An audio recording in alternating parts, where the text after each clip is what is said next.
Heidi Pett is live for us this evening. Heidi, there have also been strikes. We were talking with Tawhid about the strikes that have been happening in Tehran, but there have also been strikes where you are in Beirut throughout the evening.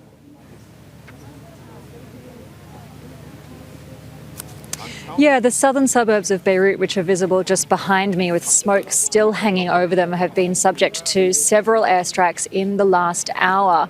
You could hear the warplanes roaring overhead, and that is because Israel has issued this wide-scale forced evacuation order for the whole of Dahieh, which is these number of suburbs that make up this area in southern Beirut.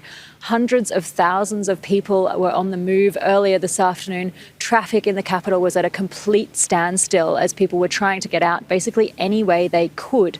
And the threat to these suburbs, they've been extensively bombed in the last couple of days, but also during the war at the end of 2024 between Israel and Hezbollah. But the threat this time, or certainly the escalatory language from Israel, is huge. The far-right finance minister, Bezalel Smotrich, said earlier today that the Dahieh would become like Khan Yunis in Gaza. So that gives you some indication of the level of destruction that we may see on the southern suburbs of Beirut either tonight or in the next few hours. But of course, it's not just Beirut where we're seeing these Israeli strikes or these forced evacuation orders. We've also seen airstrikes in the Bekaa Valley earlier this evening and across South Lebanon, where everybody who lives south of the Litani River has been told to vacate their homes immediately. So across the country, people are seeking shelter.